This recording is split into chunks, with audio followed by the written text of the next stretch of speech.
मायेच्या सरी बरसे पंढरीला। नमस्कार, आपण पाहत आहात पुणे लाईव्ह न्यूज। पाहुयात दिवसभरातील ठळक घडामोडी। आज पहाटे 3:30 ते 5 वाजण्याच्या सुमारास चाकणजवळील भोसे तालुका खेड जिल्हा पुणे या ठिकाणी काळूस फाटा येथील हॉटेल मानवी गार्डनच्या मागील बाजूस तब्बल 8 ते 10 चोरट्यांचा थरार पाहावयास मिळाला।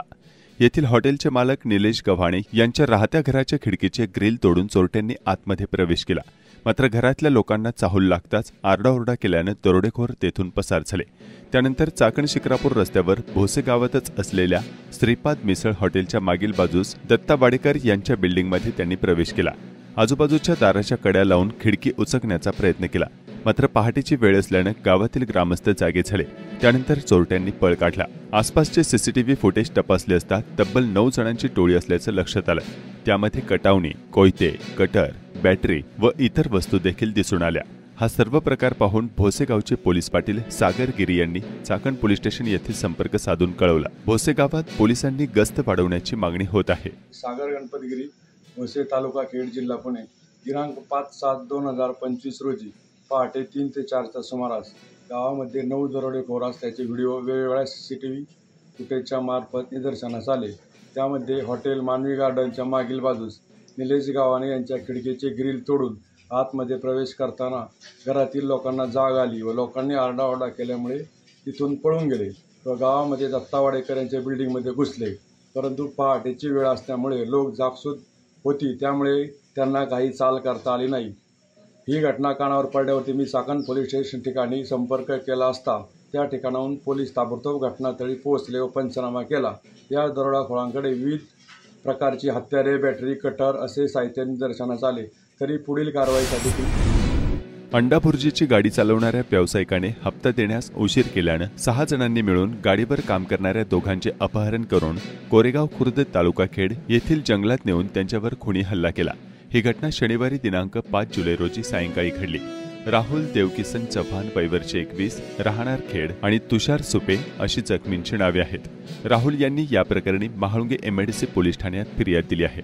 त्यानुसार नारायण सुनील घावटे वयवर्ष 25, ऋषिकेश बाळू रोकडे वयवर्ष 27, रोशन गणपत गोगावले वयवर्ष 22, अनिल शांताराम शिंदे वयवर्ष 24, गणेश हिरामण लिंबोरे वयवर्ष 24 यांच्या विरोधात गुन्हा दाखल करण्यात आला आहे। तर पोलिसांनी नारायण, ऋषिकेश आणि रोशन यांना अटक केली आहे। पोलिसांनी दिलेल्या माहितीनुसार फिर्यादी राहुल हे विशाल देशमुख यांच्या अंडाभुर्जी गाडीवर काम करतात। आरोपींनी विशाल देशमुख यांच्याकडे अंडाभुर्जीचा व्यवसाय करण्यासाठी दर महिन्याला 10,000 रुपये खंडणीची मागणी केली। मागील काही महिन्यांपासून आरोपीला विशाल देशमुख खंडणी देत होते, मात्र मागील महिन्यात खंडणी देण्यासाठी उशीर झाला। या कारणावरून आरोपींनी अंडाभुर्जीच्या गाडीवर काम करणारे राहुल चव्हाण आणि तुषार सुपे यांना कारमध्ये जबरदस्तीने बसवून त्यांचे अपहरण केले। खेड तालुक्यातील कोरेगाव खुर्द येथील जंगलात नेऊन त्यांच्यावर हल्ला करत त्यांचा खून करण्याचा प्रयत्न करण्यात आला। तर महाळुंगे एमआयडीसी पोलीस याबाबतचा अधिक तपास करत आहेत।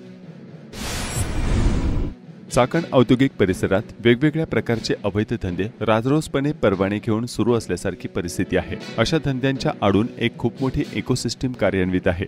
असे धंदे चालवण्यासाठी दर महिन्याला ठराविक रक्कम दिली जाते। या धंद्यांच्या जीवावर काही संघटनांचे पदाधिकारी म्हणून मिरवणारे कार्यकर्ते आणि महिला कार्यकर्त्या खूप मोठ्या प्रमाणावर हप्ते वसुली करतात। यामध्ये लॉजिंग, काही हॉटेल्स, गॅस रिफिलिंग, अवैध दारू विक्री, मटका, जुगार अशा अनेक धंद्यांचा समावेश आहे। या ठिकाणांवरून संबंधित प्रशासनाला दर महिन्याला रकमा दिल्या जातात। याशिवाय अशा धंद्यांच्या विरोधात पत्रे आणि आंदोलनाचे इशारे देणाऱ्या कार्यकर्त्यांना दर महिन्याला ठराविक रक्कम दिली जाते। अशी रक्कम प्रशासनातील काही मंडळी आणि संबंधित व्यवसाय चालक यांच्याकडून दिली जाते। धक्कादायक म्हणजे चाकण औद्योगिक भागातून असे हप्ते घेणाऱ्यांमध्ये नेते म्हणून मिरवणारे काही गुंड, त्यांच्यासोबतचे कार्यकर्ते तसेच वेगवेगळ्या भागातून येणारे तब्बल 35 ते 40 कथित माध्यमातील प्रतिनिधी देखील अशी वसुली करण्यासाठी दर महिन्याला हजेरी लावतात। त्यामुळे हे सर्व अवैध धंदे काही जणांसाठी कमाईचा मोठा स्रोत झाले आहेत। अशी हप्ते वसुली करणाऱ्यांची यादी खूप मोठी आहे। यामुळे चाकणमधील अवैध धंदे काही जणांसाठी चरण्याचे खूप मोठे कुरण झाले आहे। असे धंदे सुरू ठेवण्यासाठी या सर्वांना सांभाळणे गरजेचे झाले आहेत। यातील प्रत्येकाचे हप्ते 5 ते 10 हजार किंवा त्याहून अधिक आहेत।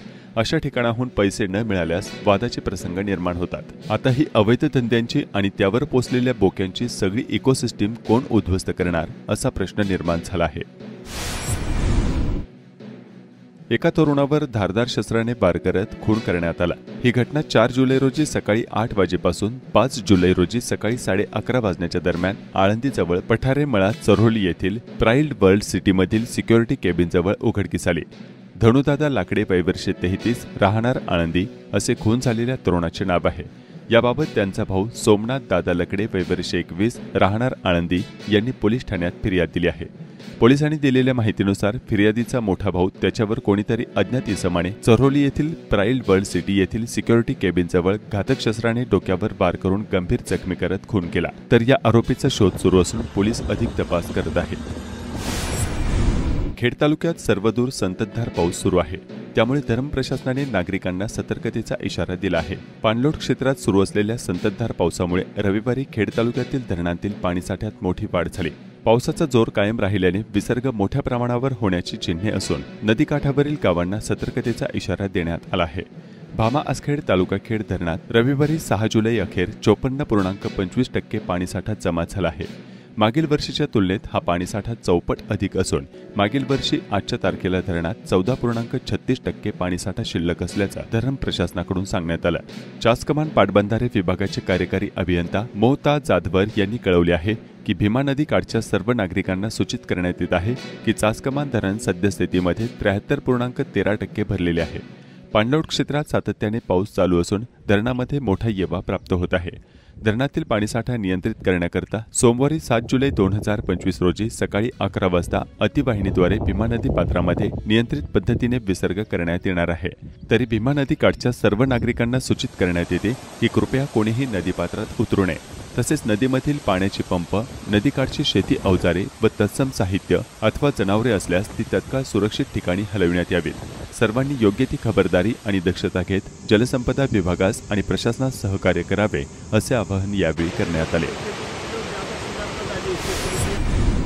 खेड तालुक्याच्या वरील भागात असलेल्या मावळ तालुक्यातील पवना धरण 75.69% भरले असून पाणलोट क्षेत्रात सुरू असलेल्या पावसामुळे धरणात पाण्याची मोठी आवक होत आहे। धरणातील पाणीसाठा नियंत्रित ठेवण्यासाठी सांडव्याद्वारे नदीपात्रात नियंत्रित पद्धतीने 800 क्युसेक्स पाण्याचा विसर्ग सुरू करण्यात आलाय। रविवारी 6 जुलै दुपारी 2:30 वाजता पाणलोट क्षेत्रातील एव्यानुसार सांडव्यावरील विसर्गात वाढ करून एकूण विसर्ग 1600 क्युसेक्स इतका केला जाणार आहे। संपूर्ण खेड तालुक्यात रविवारी 6 जुलै रोजी सकाळपासून संततधार पावसाने हजेरी लावली आहे। याच पावसात चाकण शहरातून जाणाऱ्या जुन्या पुणे नाशिक रस्त्यावर जिल्हा परिषद शाळेजवळील लिंबाचे झाड रस्त्यावर कोसळले। यामुळे विद्युत तारा तुटल्या। या घटनेची माहिती मिळाल्यानंतर चाकण नगर परिषद, महावितरण आणि वाहतूक पोलीस यांनी ते झाड बाजूला काढून घेतले। सुदैवाने यात कुठेही हानी झाली नाही। आता हे सुस्थितीतील झाड नेमके कशाने पडले असा प्रश्न निर्माण झालाय। खेड तालुक्यात आणि चाकण औद्योगिक भागात एकीकडे वेळेवर PMPL बसेस मिळत नसताना लगतच असलेल्या पिंपरी चिंचवड शहरामध्ये BRTS सेवेमुळे दररोज 3.5 लाखाहून अधिक प्रवाशांचा प्रवास सुखकर झाला असून दर 90 सेकंदाला बसेस धावत आहे। पिंपरी चिंचवड शहरातील 5 मुख्य कॉरिडॉरमध्ये दररोज 7,389 बस फेऱ्या सुरू झाल्या आहेत। पिंपरी चिंचवड शहरामध्ये बस रॅपिड ट्रान्झिट सिस्टम अर्थात BRTS ही उच्च क्षमतेची आणि चांगली वारंवारिता असणारी सार्वजनिक वाहतूक व्यवस्था म्हणून समोर येत आहे। या अंतर्गत शहरातील 5 मुख्य कॉरिडॉरमध्ये दररोज 7,389 बस फेऱ्या सुरू असून सुमारे 3,60,000 प्रवासी प्रवास करीत आहेत। जलद आणि कार्यक्षम वाहतुकीसाठी खास डिझाईन करण्यात आलेल्या या वाहतूक व्यवस्थेमुळे सर्वात वेगवान बस सेवा मिळत आहे।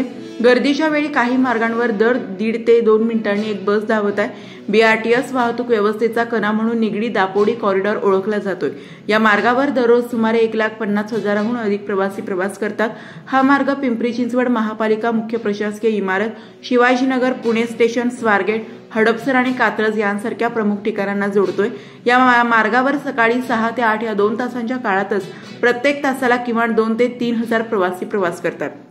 तसेच दिघी, आळंदी आणि सांगवी किवळे या दोन्ही मार्गावर देखील गर्दीच्या वेळेत दर 2 ते 2.5 मिनिटांनी एक बस धावते। तर काळेवाडी, चिखली आणि नाशिक फाटा वाकड या मार्गावर सध्या इतर मार्गांच्या तुलनेत कमी प्रवासी प्रवास करीत असले तरी येथेही दर 5 ते 6 मिनिटांनी एक बस धावते। या सेवेला उत्तम प्रतिसाद मिळत असल्याचेही ITDP इंडिया संस्थेच्या सर्वेक्षणात समोर आले आहे। या भागातील 10 किलोमीटर प्रवासासाठी केवळ 20 मिनिटे लागत आहेत। त्या तुलनेत अधिक प्रवास भाडे घेऊन देखील खेड तालुक्यात तासंतास वाट पाहून देखील PMPL बसेस मिळत नसल्याची नागरिकांची तक्रार आहे। देवशयनी आषाढी एकादशी निमित्त माऊली मंदिरात भाविकांची गर्दी. देवशयनी आषाढी एकादशी निमित्त माऊली मंदिरात संतश्रेष्ठ ज्ञानेश्वर महाराज संजीवन समाधी दर्शनासाठी भाविकांनी पहाटेपासूनच मोठी गर्दी केली होती. मोठ्या प्रमाणात भाविकांची गर्दी असल्याने स्कायवॉक पूल मार्गे पान दरवाजातून व महाद्वार येथून दर्शनाची आज सकाळी रांग होती. इंद्रायणी घाट भाविकांनी फुलून गेला होता, तसेच मंदिर परिसरही भाविकांनी फुलून गेला होता. एकादशी निमित्त माऊली मंदिरात आकर्षक अशी फुल सजावट करण्यात आली होती. संततधार होत असलेल्या पावसामुळे इंद्रायणी नदीपात्रातील पाण्यात वाढ झाल्याने त्रिवेणी भागीरथी कुंड पाण्याखाली होते. दरम्यान जगद्गुरू श्री संत तुकाराम महाराजांची जन्मभूमी व कर्मभूमी असलेल्या देहुगाव येथील विठ्ठल रुक्मिणी व श्री संत तुकाराम महाराजांचे आषाढी एकादशी निमित्त दर्शन घेण्यासाठी भर पावसात देऊळवाड्यात मोठी गर्दी केली होती. पर्यावरणाची वारी पंढरीच्या दारी उपक्रमातून पर्यावरण संवर्धनासाठी प्रभावी जनजागृती. मुख्यमंत्री देवेंद्र फडणवीस यांच्या प्रमुख उपस्थितीत पर्यावरणाची वारी पंढरीच्या दारी या राज्यस्तरीय पर्यावरण जनजागृती उपक्रमाचा प्रेरणादायी समारोप आज पंढरपूर येथे पार पडला. गेल्या 16 वर्षांपासून महाराष्ट्र प्रदूषण नियंत्रण मंडळातर्फे राबवण्यात येणाऱ्या श्री क्षेत्र आळंदी ते पंढरपूर वारी या उपक्रमात वारकरी संप्रदायाच्या आध्यात्मिक परंपरेला पर्यावरण रक्षणाच्या उद्देशाशी जोडून प्रभावी संदेश समाजापर्यंत पोहोचवला जातो. लोककला, कीर्तन, पोवाडे, भजन, भारुडे या पारंपरिक माध्यमांचा वापर करून सेंद्रिय शेती, प्लास्टिक मुक्ती, पाणी बचत, वृक्षारोपण आणि प्रदूषण मुक्ती यांसारख्या मुद्द्यांवर प्रबोधन केले जाते. समारोप प्रसंगी मुख्यमंत्री फडणवीस म्हणाले, गेल्या 16 वर्षापासून हा अभिनव उपक्रम ग्रामीण व शहरी भागात पर्यावरणाविषयी जागरूकता निर्माण करत आहे. ज्ञानोबा तुकोबांच्या शिकवणीतूनच प्रेरणा घेऊन ही वारी पर्यावरण संदेश घेऊन पंढरीच्या दारी पोहोचते ही अत्यंत कौतुकास्पद गोष्ट आहे. यावेळी राज्याचे ग्रामविकास मंत्री जयकुमार गोरे, आमदार समाधान आवताडे, रणजितसिंह मोहिते पाटील, अभिजित पाटील, माजी खासदार रणजितसिंह नाईक निंबाळकर, महाराष्ट्र प्रदूषण नियंत्रण मंडळाचे सदस्य नितीन गोरे, वरिष्ठ प्रशासकीय अधिकारी तसेच अनेक पर्यावरण प्रेमी आणि वारकरी सहभागी झाले होते. वाजे खंजिरी मायेच्या सरी बरसे पंढरी. संत तुकाराम महाराज पालखी सोहळा कोयाळी ते पंढरपूर या पालखी सोहळ्यामध्ये खेड तालुक्यातील कोयाळी, भानोबाची येथून अनेक भाविक वारकरी पंढरपूरकडे गेले होते. त्यामध्ये कोयाळी गावातील युवक किरण उर्फ सोन्या सुनील आल्हाट हा युवक देखील दिंडीमध्ये पायी चालत गेला होता. वारीच्या शेवटच्या दिवशी पहाटे चंद्रभागेमध्ये स्नान करून पांडुरंगाचे दर्शन घेऊन आपल्या मुक्कामाच्या स्थळी येत असताना गर्दीमध्ये अचानक 10 टायर ट्रकचा धक्का लागून ट्रकच्या मागील चाकाखाली चिरडून तो जागीच ठार झाला. या घटनेने कोयाळी गावावरती शोककळा पसरली आहे. हा तरुण युवक गेल्याने त्यांच्या कुटुंबातील एकुलता एक मुलाचे छत्र हरपले आहे. कडूस किवळे रस्ता खड्डेमय. खेड तालुक्यातील कडूस ते किवळे दरम्यानचा रस्ता मोठमोठ्या खड्ड्यांमुळे खूप धोकादायक झालाय. या खड्ड्यांमध्ये पावसाचे पाणी साचून तलावामध्ये रूपांतरित झाल्याचे स्थानिकांनी सांगितले. सदर रस्ता खेड तालुक्यातील पश्चिम विभागातील गावांना चाकण औद्योगिक क्षेत्राला जोडणारा मुख्य रस्ता. या रस्त्याने शेकडो वाहनांचा ये-जा होत असते. रस्त्यावरून प्रवास करणाऱ्या सर्व नागरिकांना यावरून मार्गक्रमण करताना हाडे खिळखिळे होण्याचा प्रत्यय येत आहे. या भागातील रस्त्यांवर मागील काही वर्षात केलेला कोट्यावधी रुपयांचा निधी कोणत्या खड्ड्यात घातला असा प्रश्न नागरिक विचारत आहेत. सदर रस्ता वर्षभरापूर्वीच नवीन बनवण्यात आला होता, परंतु काही महिन्यांमध्येच रस्त्याची दुरावस्था झाल्याचे स्थानिक नागरिक सांगत आहेत. अज्ञात ट्रकने दुचाकीला पाठीमागून जोरदार धडक दिल्याची घटना घडली आहे. या अपघातात एका दुचाकीवरील 2 जण जखमी झालेत. ही घटना 3 जुलै रोजी पहाटे आळंदीजवळ चरोली परिसरात घडली. तानाजी शिवाजी खांडेकर, वय वर्ष 60, राहणार शिवाजीवाडी मोशी, असं गंभीर जखमी झालेल्या दुचाकीस्वार असं नाव आहे. खेड तालुक्यातील संयुक्त ग्रामपंचायत धुवोली वांझाळे या ग्रामपंचायत कार्यालयाची तोडफोड करून चोरी करण्याचा प्रयत्न झाल्याचा प्रकार समोर आलाय. सदर घटनेची चौकशी करून दोषींवर कठोर कारवाई करण्यात यावी अशी मागणी धुवोली वांझाळे ग्रामस्थ आणि सरपंच तसंच उपसरपंच, ग्रामपंचायत सदस्य यांच्याकडून प्रशासनाकडे करण्यात आली आहे. लांबून विटा मारलेल्या नाहीत, इथं जवळ धरून अशा हाताने तोडलेल्या इटा आहेत है ना. साबोर्डे गावचे प्रसिद्ध रांगोळीकार गोपाळे यांनी आज खेड एसटी स्टँड येथे श्री पंढरीच्या पांडुरंगाची आकर्षक आणि मनमोहक अशी रांगोळी काढली. ती रांगोळी पाहण्यासाठी प्रवाशांचीही मोठी गर्दी झाली होती. भैरवनाथ विद्यालय दोंदे तालुका खेड येथे कृषी दिनानिमित्त सीड बॉल प्रात्यक्षिक आणि कृषी शिक्षणावरील मार्गदर्शन कार्यक्रम संपन्न झाला. काळूस आरगडे वस्तीत रात्रीच्या वेळी गोठ्याची जाळी तोडून 2 शेळ्या अज्ञात जंगली प्राण्यांनी ठार केल्या. संबंधित शेतकरी खंडू मारुती आरगडे यांना सकाळी ही बाब समजली. एक शेळी जागेवरच ठार केली होती तर दुसरी शेळी कुंपण तोडून फस्त केल्याची बाब समोर आली आहे.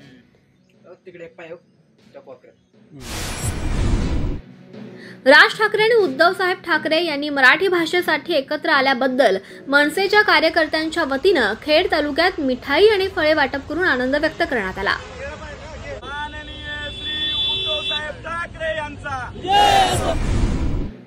कान्हेवाडी बुद्रुक गावातील कवी, लेखक आणि समीक्षक, मार्क्सवादी कम्युनिस्ट पक्षाचे कार्यकर्ते सुभाष गजानन थोरात यांना अखेरचा निरोप देण्यात आला. यावेळी ग्रामस्थ, किसान सभेचे नेते, कार्यकर्ते, विविध पक्षाचे नेते, पदाधिकारी मोठ्या संख्येनं उपस्थित होते. ग्रामपंचायत मेदनकरवाडी येथील जिल्हा परिषद प्राथमिक शाळा येथे 6 वर्ग खोल्याचे भूमिपूजन करण्यात आलं. खासगी कंपनीच्या सहकार्यानं ग्रामपंचायत मेदनकरवाडी यांच्या माध्यमातून जिल्हा परिषद प्राथमिक शाळा मेदनकरवाडी येथे 6 वर्ग खोल्यांचे बांधकाम करण्यासाठी CSR फंडातून रक्कम ₹60 लाख मंजूर करण्यात आले. या कार्यक्रमाचा भूमिपूजन समारंभ मेदनकरवाडी येथे पार पडला. यावेळी सरपंच अमोल साळवे यांच्यासह कंपनीचे अधिकारी, ग्रामपंचायतीचे सदस्यही उपस्थित होते. आषाढी एकादशीच्या पावन दिनानिमित्ताने ढुम्यागिरी भ्रमण मंडळाने राजगुरुनगर जवळील ढुम्या डोंगरावर हरिनामाचा गजर करत वारीचा आनंद लुटला. भक्तिमय वातावरणात पार पडलेल्या या वारीत मंडळाच्या सदस्यांनी एकत्र येत टाळ मृदुंगाच्या गजरात विठुनामचं कीर्तन केल्याचे पत्रकार प्रभाकर जाधव यांनी कळवलंय. श्री क्षेत्र महाळुंगे तालुका खेड येथील विठ्ठल मंदिरात आषाढी एकादशी निमित्त विविध धार्मिक कार्यक्रमांचं आयोजन करण्यात आलं होतं. आषाढी एकादशीच्या निमित्तानं चाकणमधील आर्ट वर्ड ड्रॉइंग क्लासेसच्या संचालिका नीता शेवकरी यांच्या मार्गदर्शनाखाली विद्यार्थ्यांनी कलर पेन्सिल आणि ॲक्रेलिक कलर वापरून विठ्ठलाची अत्यंत आकर्षक रूपे साकारली.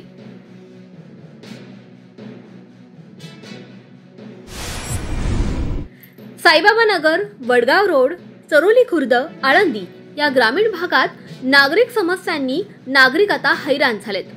रस्ता, पाणी यासाठी देखील स्थानिकांना आता संघर्ष करावा लागतोय. या भागात 25 वर्षांपासून 100 घरे आणि अंदाजे 400 नागरिक वास्तव्यास आहेत. आतापर्यंत प्रत्येक नेत्यांनी आणि नेत्यांच्या कार्यकर्त्यांनी फक्त मतदानापुरते आश्वासन दिल्याचे स्थानिक नागरिकांनी या भागातील फोटो पाठवून कळवलाय.